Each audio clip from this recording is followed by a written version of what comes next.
host, Diana Everett Snyder. As I did last week, and I think I'm going to continue this week, I'm going to give out my contact information at the beginning of the show because I tend to run out at the end and fall off the edge of the platform. So if you'd like to contact me with thoughts on today's show or ideas for a future show, please do so at Canary Chronicles at outlook.com or Dinah Everett Snyder, all one word, Dinah Everett Snyder at hotmail.com. I'd also like to thank Tressa for some lovely healing supplies which she had sent while I was sick, courtesy of our mutual friend, Karen Tostado.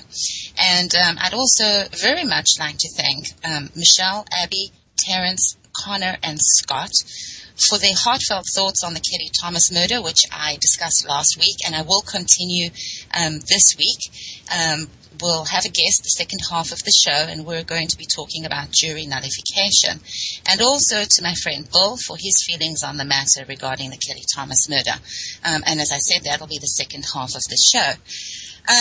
Someone sent me an email, and there's a small piece that I wanted to read because it's just a great piece of wording, and it's this. It says, "We are killing to bring peace. We are legislating to bring freedom. We're standardizing education to gut it to the core of the common standard.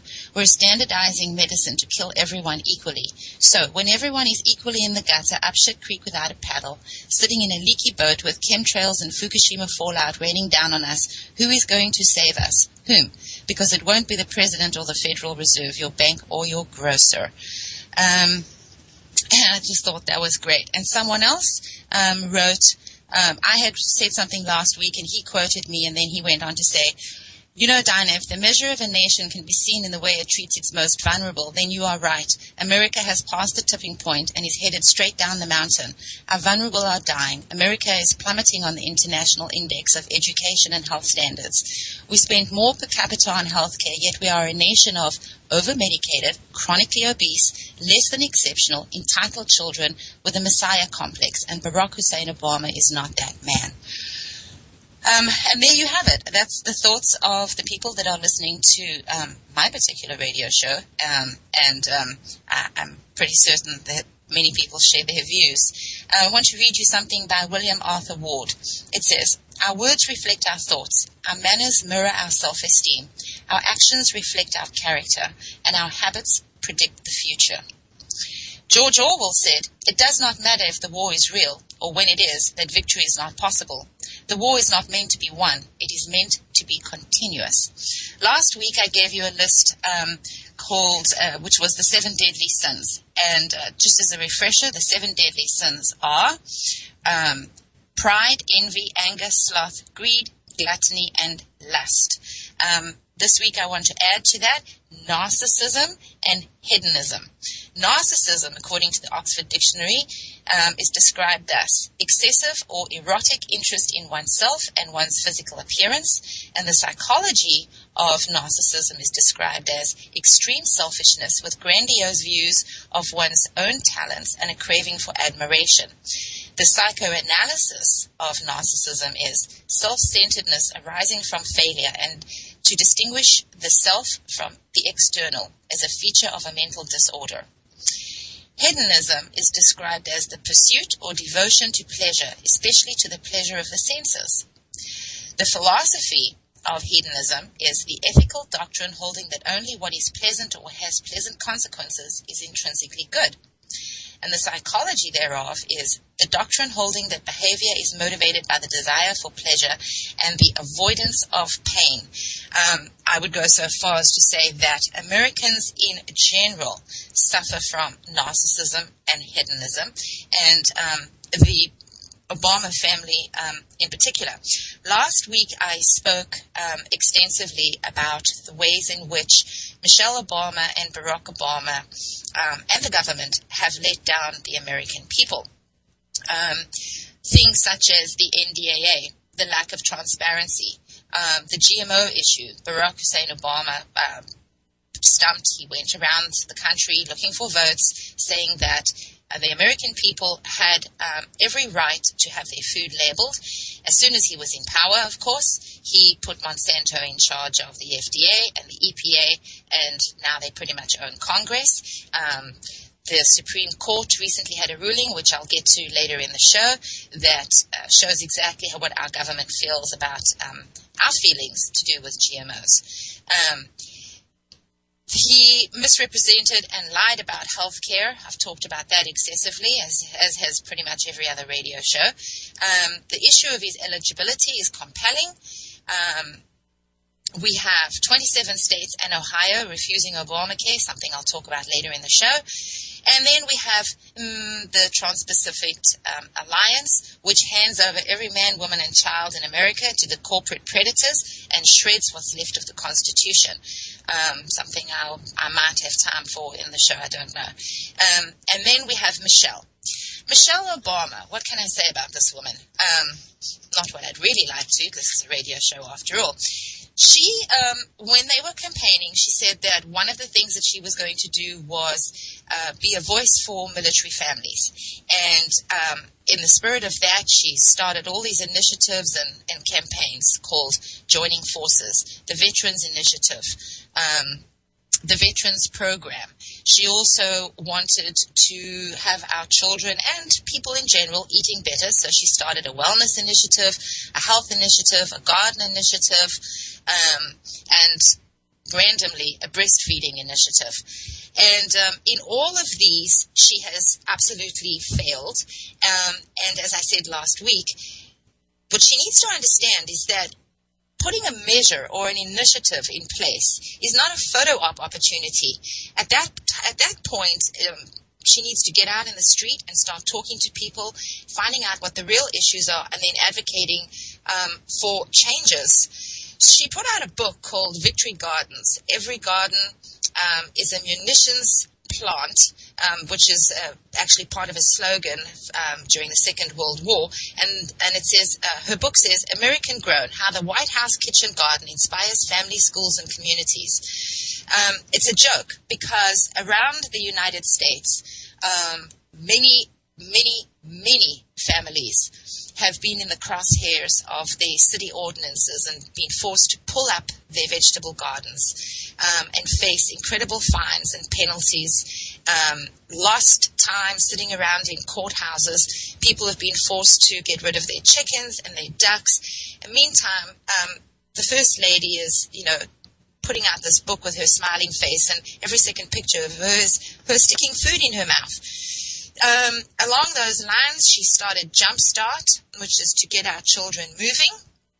It was kind of ironic because around the same time, there was a huge controversy around pink slime and the subgrade food that is being bought by school districts around the country and served to our children in the school cafeterias.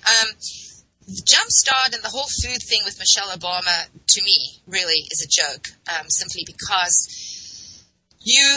she's married to the man who put Monsanto in charge of America's food and food safety. And she's obfuscating the issue, and she's completely misguided in this whole concept of healthy food, because until President Obama allows genetically modified foods to be labeled, and until they crack down on the things that are happening in our food industry and our farm belt, no one can eat healthily, and it doesn't matter how much you jump. It's like walking for the cure. We already have the cure for cancer, and it's not walking, I assure you. So the whole thing is just really ridiculous, and she's failed in every measure, and she should just sit down and be quiet now. The other thing that I spoke about last week was, I actually read this whole thing, and I'm not going to again this week, but Obama had said that two of the things that he has is a pen and a phone, and he wasn't scared to use it, which, for the president of America, who likes to think of themselves as the global power, for the president to stand up and reiterate the point that he has a pen and a phone is infantile and ridiculous and smacks of narcissism and hedonism, and idiocy, if you ask me. So, moving right along, I want to remind you that the Trans-Pacific Alliance has been fast-tracked, and you've got to know that there's something wrong with it when even our Congress is complaining that they haven't had a chance to see any of the paperwork to do with it. And so let me just move around some things on my desk. There's a site that you can go to. It's www.stoptpp.org, and I urge everyone to go there and look at what they have up there. You know, it's going to affect 800 million people plus. It's a free trade zone from Vietnam to Chile. It's 40% of all of our global economy, and it's a third of all trade. And it's not a trade document. It's a corporate mandate. It's a corporate takeover with the full might of our vested private for-profit corporations. There's enhanced freedoms to enter other countries and take natural resources. There's a very worrisome issue relating to internet freedoms through a backdoor of the Copyright Act, which was designed to stop pirating. It was an anti-piracy law, and it's being used and changed in order to bring about some very frightening changes to our internet freedoms. All the signaling countries, all the countries that sign up for this will be required to change their domestic laws to meet these enhanced mandates of the TPP. So I urge you to go there. I've been talking to people, and too many people don't know anything about this Trans-Pacific Alliance, which is being fast-tracked, by the way. So it's very important to get on it. Hagel has been very instrumental. He had a huge Asia-Pacific tour last year, and something you need to know is China has been excluded from the TPP. And Hagel has been going around and meeting with far too many people that haven't been reported by our news media here in this country. The other issue with Obama that I wanted to just recap is the UN Small Arms Treaty. I talked about that excessively last week. If you haven't, please go and look that up and read it. The language is not what it has been reported in the media at all. Now I want to talk about something else that, of course, Michelle Obama and Barack Hussein Obama are complicit in, and things that they stumped for when they were looking for your vote, and ways in which they have completely and utterly failed. And that is to do with our U.S. veterans. 22 military veterans die a day in the United States. I say this quite often on my show. It's a horrendous statistic. And what's important to know about this number is that more veterans are dying on the streets of America than have died in our wars, in our current wars. That is a frightening statistic. The number of active members of the U.S. military that are killing themselves now exceeds the number that are dying on the battlefield. Since the beginning of the Iraq War, twice as many members of the Texas National Guard have killed themselves as have been killed in combat. And according to one recent study, 22 veterans a day kill themselves in the United States. So this is a completely different number to the other 22. At this point, combat veterans account for about 20% of all suicides in the United States. The unemployment rate for our military veterans is significantly higher than for the population as a whole. This is especially true for our younger veterans. On any given night, approximately 200,000 military veterans are homeless in the United States. All over America, monuments that honor military veterans are crumbling and falling apart. Under the Obama administration, many military veterans have had to pay to have their medals shipped to them. For example, one soldier had to pay $21 shipping fee to get his Purple Heart. And his name is Retired Sergeant Major Rob Dickerson. He said that that's the price that he was forced to pay for his Purple Heart, which is the medal issued to soldiers wounded in action, arrived at his door, COD. I mean, it's the most despicable thing ever. In some areas of the country, the U.S. Department of Veterans Affairs has been caught banning the words God and Jesus during funeral services for veterans. One study has discovered that approximately 1/3 of all military veterans returning from Afghanistan and Iraq were officially determined to be mentally ill by government officials, without any further definition of what mentally ill is. And in that, the vast majority of them suffer from PTSD. Under that category of PTSD all over America, this word, mental illness, is being used as a reason to take guns away from our military veterans.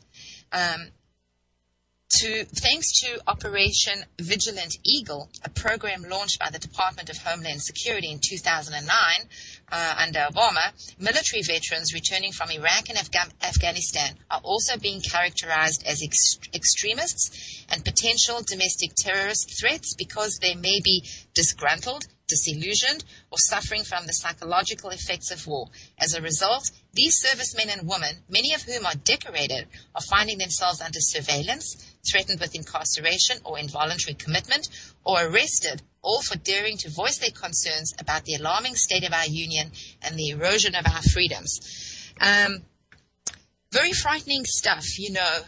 You need to look below the surface of what this really means for our veterans and ultimately for ourselves, the citizens of this United States.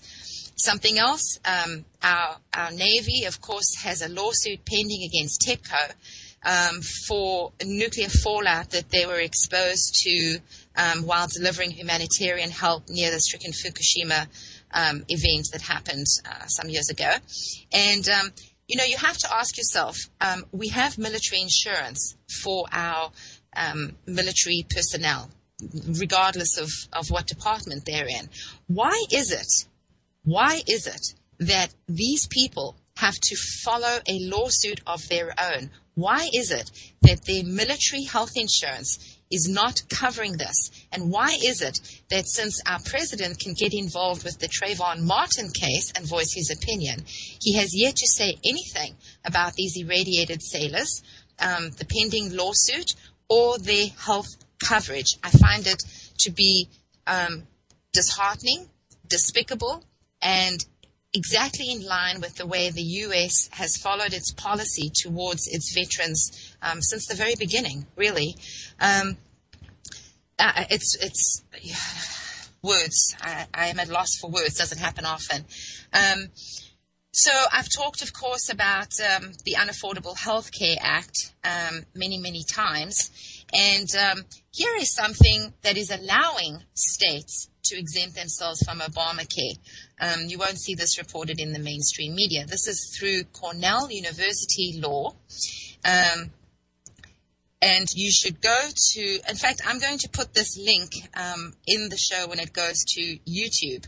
But there is a passage that says, no individual, company, business, non-profit entity, or health insurance issuer offering group or individual health insurance coverage shall be required to participate in any federal health insurance program created under this Act or any amendments made by this Act, or in any federal health insurance program expanded by this Act, or any such amendments, and there shall be no penalty or fine imposed upon any such issuer for choosing not to participate in such programs. Despite what the media and the president has told the American public, you are not obligated to sign up for Obamacare, and I urge you to not sign up for the Unaffordable Health Care Act. Then let's talk about, I think we have commercials coming soon, but I'm going to just keep going until those happen. Something else that I wish that the Obama administration would speak out on is the zero tolerance policies in schools. These policies and the school administrators who relentlessly enforce them are rendering our young people woefully ignorant of the rights that they intrinsically possess as American citizens. What's more, having failed to learn much in the way of civic education while in school, young people are being browbeaten into believing that they have no true rights and government authorities have total power and can violate constitutional rights whenever they see fit. There's an old axiom that what children learn in school today will be the philosophy of government tomorrow. As surveillance cameras, metal detectors, police patrols, zero-tolerance policies, lockdowns, drug-sniffing dogs, and strip searches become the norm in elementary, middle, and high schools across the nation, America's on a fast track to raising up an Orwellian nation. one populated by compliant citizens accustomed to living in a police state and who march in lockstep to the dictates of this government. In other words, the schools are teaching our young people how to be obedient subjects in a totalitarian society. All you have to do is listen to the mainstream news. A 6-year-old is given a sexual harassment fine for kissing a first grader on the hand. Are we a nation gone absolutely insane? Here are those pesky ads. I'll be right back after.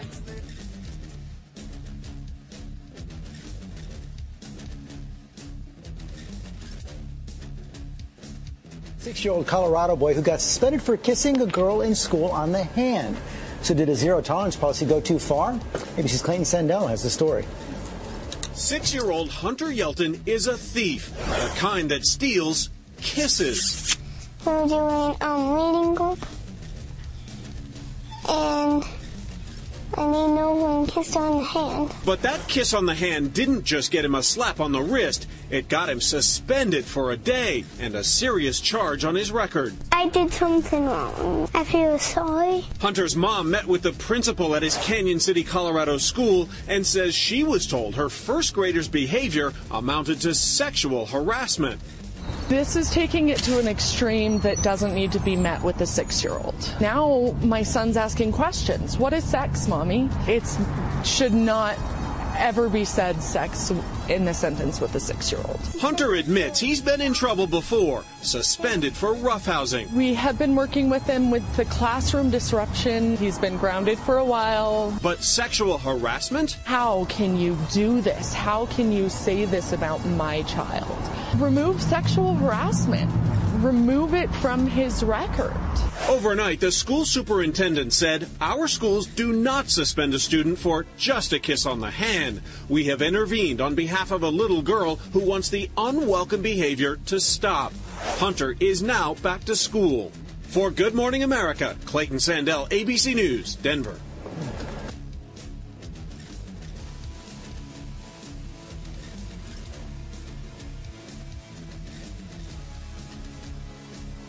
This is Bill Jasper with the New American Magazine.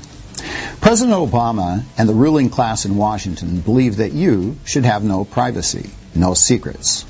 The NSA, the FBI, the IRS, and dozens of other agencies should have full authority at any time, without warrants, probable cause, or due process, to record your telephone conversations, emails, text messages, web page visits, financial transactions, travel, virtually everything concerning you.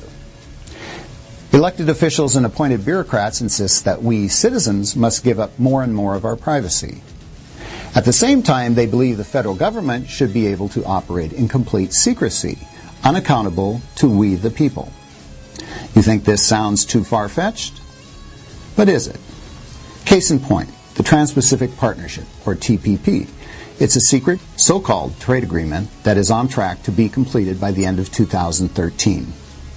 You can expect President Obama to call on Congress to approve the TPP in early 2014. If you are not familiar with the TPP, you are not alone. Many may not recall, but President Obama mentioned it as a top goal in his 2013 State of the Union address. Now, even as we protect our people, we should remember that today's world presents not just dangers, not just threats, it presents opportunities. To boost American exports, support American jobs, and level the playing field in the growing markets of Asia, we intend to complete negotiations on a Trans-Pacific Partnership. And tonight I'm announcing that we will launch talks on a comprehensive transatlantic trade and investment partnership with the European Union, because trade that is fair and free across the Atlantic supports millions of good-paying American jobs. Besides the State of the Union address, the only other mention of the agreements has been the minimal coverage by the mainstream media. Usually, they promote it as agreements that will increase trade and thereby generate vast numbers of new jobs for Americans. What is not being promoted is that the TPP and TTIP negotiations have been going on in secret for quite some time. The Obama administration has repeatedly rejected requests by members of the House of Representatives and the Senate for texts of the agreements. Incredibly, while the Obama administration denies access and information to the officials whom the American people have elected to represent them, it gives special access to big corporations, labor unions, and stakeholders whom the administration has selected to represent the American people in so-called advisory committees. So why all the secrecy? What aren't they telling us? Contact your representatives now to stop the TPP and find out more at thenewamerican.com, where we have been exposing the dangers of the Trans-Pacific Partnership. For more news, visit youtube.com/pigmind5. This is Ozzy Skateboard, and you're listening to UCY.tv.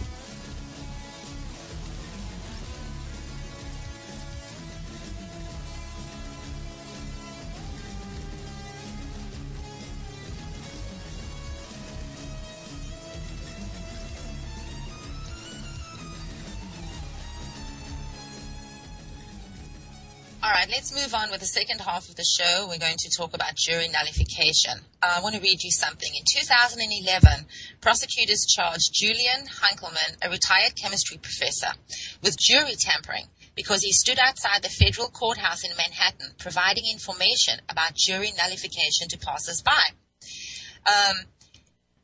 The prosecutors who charged Hunkelman said that advocacy of jury nullification, directed as it is to jurors, would be both criminal and without constitutional protections, no matter where it occurred.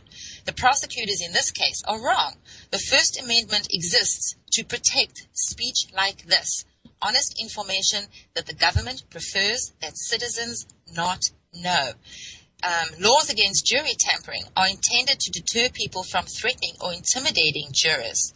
To contort these laws to justify punishing people like Mr. Hinkleman, whose court-appointed counsel described him as a shabby old man distributing his city leaflets from the sidewalk outside a courthouse, is not only unconstitutional but unpatriotic. Jury nullification is not new. Its proponents have included John Hancock and John Adams. So, having said that, I don't know, do we have Robert Johnson on the phone? He's to be my guest? I don't think so.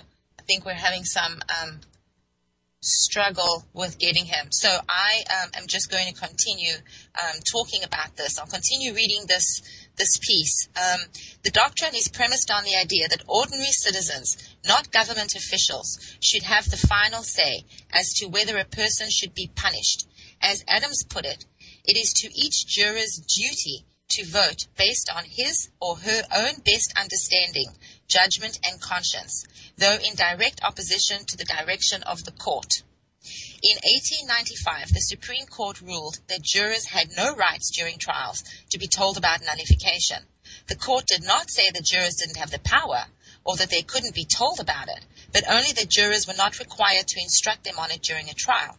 Since then, it's been up to scholars and activists like Mr. Hinkleman to get the word out. Nullification has been credited with helping to end alcohol prohibition and laws that criminalize gay sex. Last year, Montana prosecutors were forced to offer a defendant in a marijuana case a favorable plea bargain after so many potential jurors said that they would nullify, that the judge didn't think he could find enough jurors to hear the case. Prosecutors, of course, now say that they will remember the actions of these jurors when they consider whether to charge other people with marijuana crimes. So the reason why I wanted to talk about jury nullification this week is simply because last week we spoke about the Kelly Thompson murder. And so I hope that everyone knows about this case. Kelly Thompson was a young homeless man who suffered from schizophrenia. He was known to the police officers who subsequently beat him to brain death on the sidewalk for, as it turns out, absolutely nothing. It went to trial, and the jury found these two police officers not guilty. It's a very compelling case, and it's something that has really changed people's perception of the police in general. Over the last years, of course, there's been a lot of information and a lot of news, even reported by the mainstream media, about the viciousness of our police departments across the United States.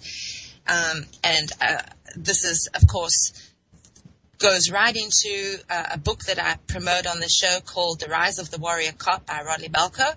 And it talks extensively in that book about the militarization of our police force and the training programs that are coordinated between police departments around this country and our military forces, where they have urban drills. They're training for domestic terror threats on the streets of suburbia. Now, when you train people to think like that, they are going to act that way. And the violence has been escalating frighteningly, absolutely frighteningly, and in my opinion and the opinion of many others, completely out of control. The sad thing about the Kelly Thomas acquittal is that it really now has given permission to these violent cops, these predatory cops in all these police departments. It has sent them a message that says, carry on. We have your back. That's essentially what this is. There's one cop in particular that I want to single out from the Kelly Thomas murder, and that is Officer Jay Cincinnati. He was on a $40,000 a year disability payment from another department. He was then hired full-time as an officer for the Fullerton Police Department. So his annual take-home pay is $120,000 plus. Of course, he was suspended during this trial and then fired after the public outcry. It was only after the public outcry that he was fired. But now that he's been acquitted, he's announced that he's seeking to get his job back. And of course, the Fullerton PD initially defended their officer's actions, and their training officer insisted that the attack on Thomas followed established procedures. Therefore, one can assume that Cincinnati has every reasonable expectation of being rehired. Thomas was tackled. He was hit with the baton multiple times. He was pinned to the ground. He was punched repeatedly, not just by two officers, but by a multitude of officers that descended like a horde of hyenas. He was punched repeatedly in the ribs, kneed in the head, tasered 4 times, and then struck in the face with the taser device 8 times. And Cincinnati, Officer Jay Cincinnati, of course, on the stand, conceded that he had beat Kelly multiple times in the face with the taser.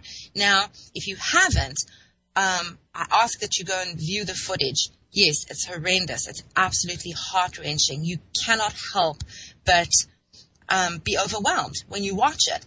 And I tell people, you should be overwhelmed, and you don't turn it off when you're overwhelmed. You have a moral, ethical, civil duty to watch this footage, because that could be you or one of your loved ones or your children on any given day of the week in any city across America.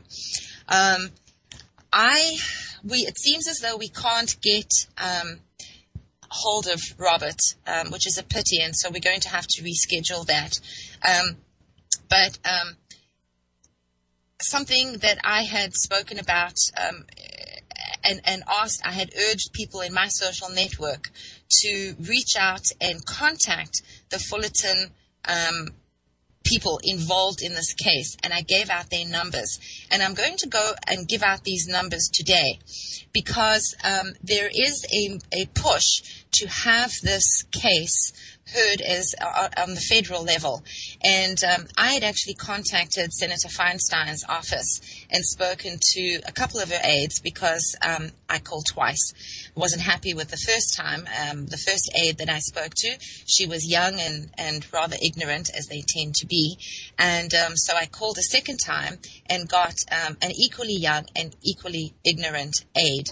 And that's something that really bothers me. I call the White House switchboard. I call our various representatives, not only for California, which is where I live, but I call representatives for other states on various issues. And so help me, me. You can never get a hold of any of these people.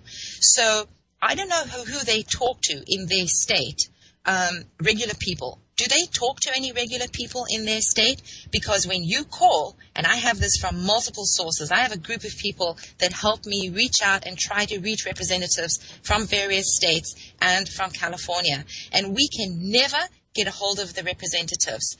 But anyway, I digress. I had called Senator Feinstein's office because I wanted to find out what the status was, whether indeed this was going to become a federal case, and I wanted to also push to make sure that these officers, even though they've been acquitted, can never work as police officers for the federal government again, because I think it's important that we keep these hooligans off the street.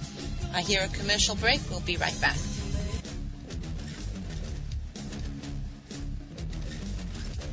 Hugs and tears as two former police officers are found not guilty in the beating death of Kelly Thomas. Good afternoon. I'm Chuck Henry. And I'm Colleen Williams. We were in the courtroom this afternoon as those not guilty verdicts came down just about 1 hour ago and only one full day into jury deliberations. An emotional end to a case we've been following now for more than 2 years. NBC4's Vicki Vargas live at the courthouse in Santa Ana. Vicki has been on this from the very, very beginning. Vicki. You know, Colleen, it was interesting. It was tense. It was difficult for everyone involved in the courtroom. Before we went inside, Ron Thomas was the first to say he had a, quote, bad feeling about what here. His wife, former wife rather, was inside the courtroom next to him. She grabbed for a box of Kleenex. She then held hands with a representative from the district attorney's office as if they knew what was coming. And then there were many tears, a lot of emotion, as the clerk read the verdict and announced that they were not guilty on all 4 counts of the former officers. Despite the fact that he's my son, I've never in my life seen something this bad happen to a human being. And then to have it happen by on-duty police scot-free. So what this means is all of us need to be very afraid now. It's carte blanche for police officers everywhere. Can beat us, kill us, whatever they want, because it has been proven right here today. They'll get away with it. They'll get away with it. They got away with murdering my son. It's just not fair, so I guess it's legal to go out and kill now. What the prosecution referred to as its best evidence, that video which showed this beating, did not convince the jury beyond a reasonable doubt that the officers had gone above and beyond their scope of duties. What became clear in the part of the defense was that this was, in their words, department policy, that it was to a T as far as what these officers had been trained to do, and that Kelly Thomas was a suspect, someone they were trying to detain, quote, not beat. Again, the officers initially, one of them pounding his hand on the defense table, relieved that he would now not be facing 4 years behind bars. That was Jay Cicinelli. The other former officer, Manuel Ramos, waited for the jury to leave. He then leaned over and hugged his defense attorney. Now, there was a lot of security in that courtroom, at least a dozen bailiffs. Everyone involved was then let out in back doors. We did hear, as you saw, from Kelly Thomas's parents.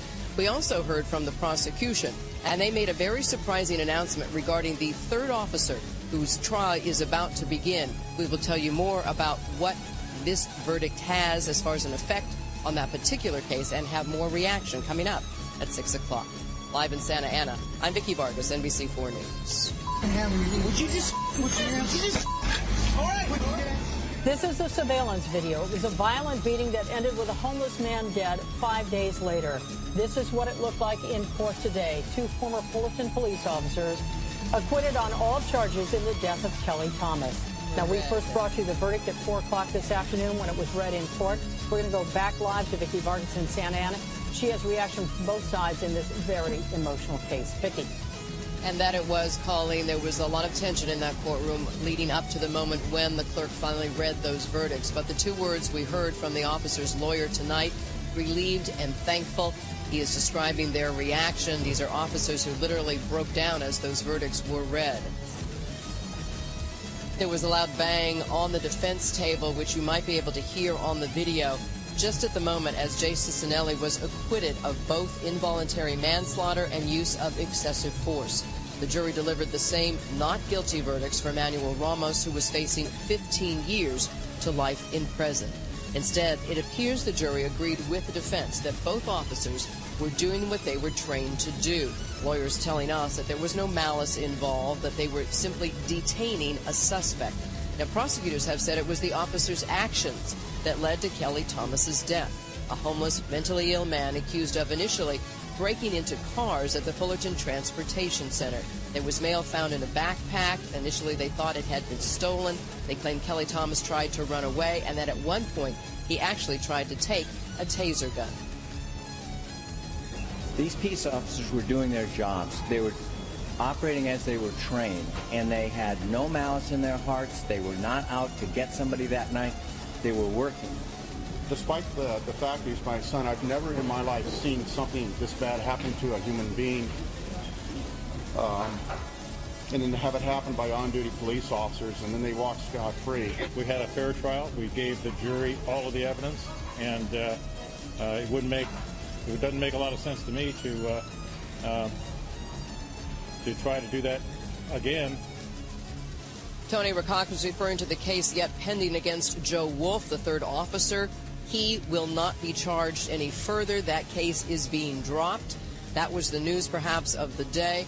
And looking back, this is now the end of the case that began 2.5 years ago. The jury deliberating just about 8 hours over 2 days.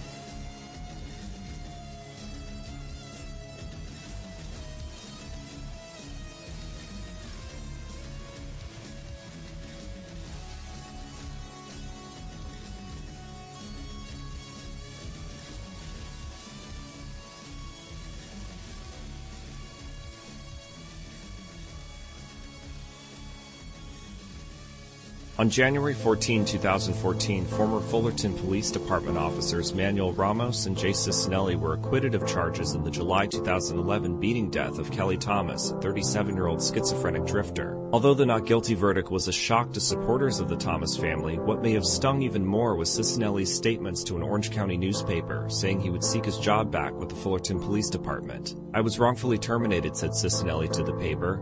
"How do you argue with a jury of 12 who all agree on the same thing?"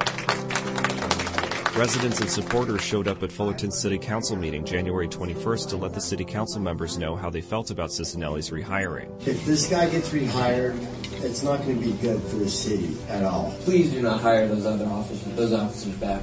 Really, really urge the five of you to definitely not let Cicinelli back here. He's just not wanted here. His damage has been done. Police Chief Dan Hughes was in charge of firing Cicinelli in July 2012, a year after Kelly Thomas's death. I understand that one of the officers has alleged that I have wrongfully terminated him and that he wants his job back. I want this community to know that I am confident in the decision-making that I have made regarding these former officers, and I intend to vigorously defend my position and my decisions in each and every step of the employment grievance process that they have. The tricky thing here is that although Hughes has stated multiple times that he will fight to keep Cicinelli from regaining employment with the department, Cicinelli may pursue a lawsuit to regain his job. But that only happens if an arbitration process falls apart.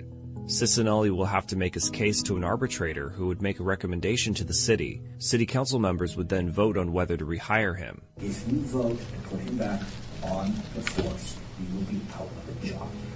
You absolutely know that.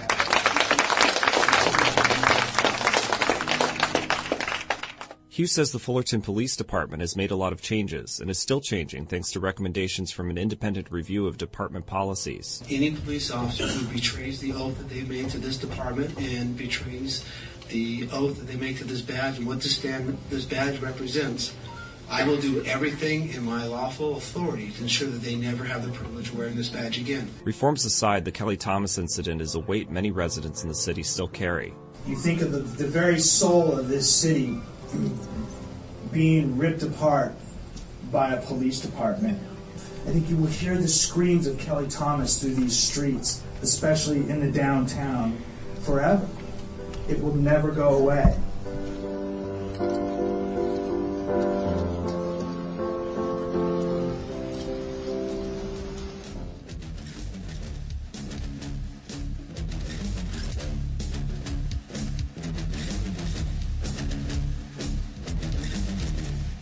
For more news, visit youtube.com/pigmind5.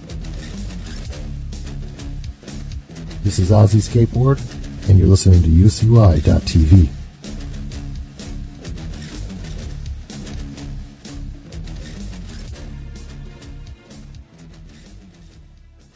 This is Diane Everett Snyder. We're unable to get a hold of Robert, so we're going to just continue. I'm going to continue talking about the Kelly Thomas case.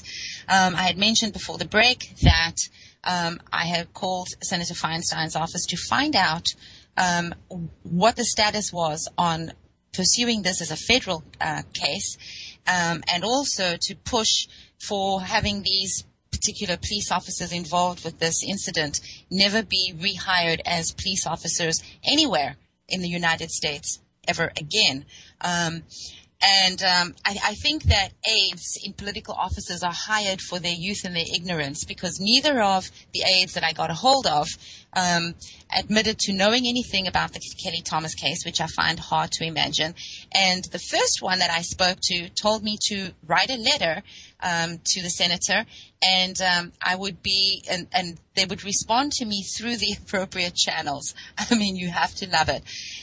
Then I called the police department and the Fullerton Police Department, and tried to get a hold of the police chief, and was stalled. Couldn't get a hold of him. And my computer is down right now, which usually happens when I'm on the radio. So if I try and get out of this window to get the numbers, then I'm going to lose everything. So I was going to give out the numbers, but I have it written down somewhere else. Hold on a second. Okay, here you go. The Fullerton Police Department number is 714. That's the area code 738-6800. And the police chief's name is Dan Hughes, and his direct line is 714-738-6825. Now, I urge everyone to be polite, but I urge people to call and let the police chief know that we don't want police officers who behave in this manner policing the streets of our country. Fullerton has been under attack by civil protesting, and actually made it illegal for protests for a while. I don't know if that order is still standing. The Fullerton City Mayor is Doug Chaffee, and you can reach him by going through this number, 714-738-6311, and that is the main office. So you can reach the city council members themselves, or you can go to their website and target them specifically. And I mean target in a nice way, not target them. Yikes. Let's see if there's any other numbers. Yeah, I should probably not give out Jason Sinelli's number. He's probably got enough troubles right now. I want to read part of a letter that I got, an email that I got from someone, and regarding the whole Kelly Thomas murder, which I spoke about last week, and this was one of the responses. I can't imagine the boy is calling for his father to come and help him. This is a basic instinct for a young man who wants his father to know how he's being mistreated, and then praying that he comes to help like he has perhaps so many times before. To me, this is unreconcilable, and these snakes need to be shot on sight. They are not men, not even a beast. For who would want to carry on beating and kicking a poor boy inside a man's body? This is incredibly demoralizing to watch. Not to mention our tax dollars are paying these fat pig salaries. They are reptile-brained morons, and they give these people a badge, a gun, and sticks and a taser. How do we continue as a nation when we give dumb shits like this authority to kill? I notice Obama didn't speak out either, because I guess the guy was the wrong shade. So much for compassion and any sense of fairness. Shows how monolithic and binary the leader of the free world really is. That's one of many emails that I got regarding this case. Someone else wrote, I can't believe that this man repeatedly screamed, "I'm sorry, help me, Dad," and then ultimately, "I can't breathe," and these officers continued beating on him like a pack of hyenas. Now, when you watch the video, you notice that the paramedics assisted a police officer with a sidewalk graze to his elbow before assisting Kelly. The police officers afterwards stood around and joked while Kelly lay inert, handcuffed, and according to the coroner's report, already brain dead from the beating that he had sustained. Some other things is that the officers were allowed to review footage of the incident before they wrote their report later that evening. The police chief then resigned as a result of this. And subsequently, we discovered during the trial that the police lied, the hospital lied, the coroner lied, and the jury followed the judges and the legal team instead of thinking independently for themselves, which is why it is so incredibly important that we talk about jury nullification. So in the absence of my guest, I will put up some links to some sites that discuss jury nullification, and I will also make sure that there are links in the YouTube video for you to follow and do some independent research into jury nullification and get talking about it, because it is an inherent right of the citizenry of this country to understand and exercise jury nullification. All right. Also, onto something else. Those of you that listen that have been on the receiving end of Child Protective Services, guerrilla tactics, if you would like to have your story heard, I urge you to send me an email and perhaps some contact information so I can get in touch with you. Over the course of my shows for Wide Awake News, too many people have contacted me regarding the horrors that they have experienced at the hands of Child Protective Services. And so I think that this is something that we need to talk about in more depth. Recently, a Texas judge had ordered homeschool children removed from their Christian parents' home. It went through a lengthy trial. The couple were religious. They homeschooled. They had autistic children in the home that were not their biological children. And the children were taken away from them. And they were mandated to receive psychological evaluations and parenting classes and so on. And all of this came about because one of the children wandered off. The parents called the police to help them find the child.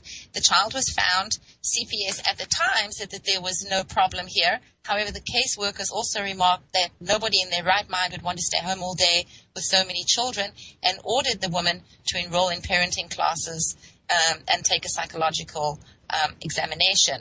The hearing devolved into an absolute attack on their religious beliefs. The children were taken away. The couple appealed the decision, and the judge ruled that the state return the children. Based on the facts of the case, she also determined that the children were removed due to homeschooling, not removed due to abuse or neglect. And the judge that had made the original rulings and had the children removed for all the wrong reasons is a judge by the last name of Olvera. So I'm going to put this link up, but there's a petition to recall Associate Judge Graciela Olvera. And you can read more to do with this case at this petition site. And I think that it's time that we start removing these people that are not working in the interest of our children and not working in the interest of their office, but working against we the people of the United States of America. And that means that you have a civic duty to get involved. We've been apathetic for far too long. Unless something directly touches us, we feel that it's beyond our control. And what people need to understand is there's more than 300 million of us and just a small pool of them. And until you get involved, even if it's locally, get involved. Until you do that, these sorts of things are going to continue. And something else, we have more and more SWAT teams raiding sustainable communities. More and more we have SWAT teams raiding private homes that are growing food crops in their yards. We have SWAT teams descending on private homes to remove their chickens and their ducks. This is an absolute abomination. And anyone who would like to send me an email detailing their story about being under attack from their city council or their homeowners association regarding the growing of food or the owning of chickens or ducks for eggs, please send me an email and let me know. These are upcoming topics for my show, and the more details I have from people like you, the more balanced the show can be. And on the spirit of that, again, for the first time ever, I think I have enough time at the end of the show to give out my email information. That's Canary Chronicles at outlook.com, or you can reach me at Dinah Everett Snyder at hotmail.com. I want to thank everyone for tuning in, and I will see you guys next week. Thank you and goodbye.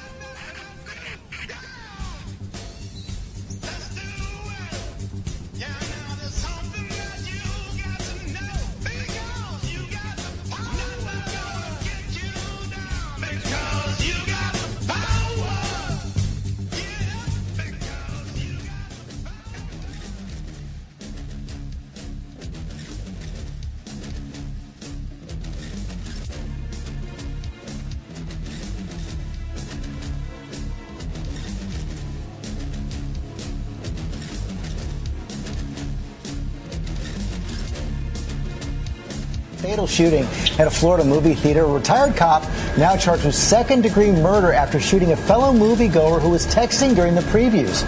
ABC Steve Osunsami is on the scene just outside Tampa. Good morning, Steve. Good morning, George. This is a high-end theater with incredibly comfortable leather chairs and waiters and waitresses who bring food and drinks to your seat. So it was quite a shock when someone pulled out a gun. They were there to watch a war flick, the hit movie Lone Survivor. A lot more than 10 guys. It's an army. But long before the gunfire got started on the screen, it was happening for real during the previews. Police say it all started when retired Tampa Police Captain Curtis Reeves, seen here wearing a white jumpsuit, got fed up with the couple on their cell phone in front of him and his wife. They say that 43-year-old Chattels is seen in this news report from 2011. And his wife, Nicole, pictured on their Facebook pages, were reportedly talking loudly and texting away.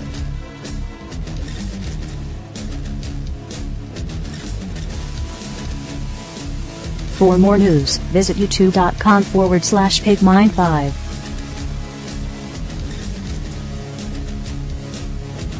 This is Ozzy Skateboard, and you're listening to UCUI.TV.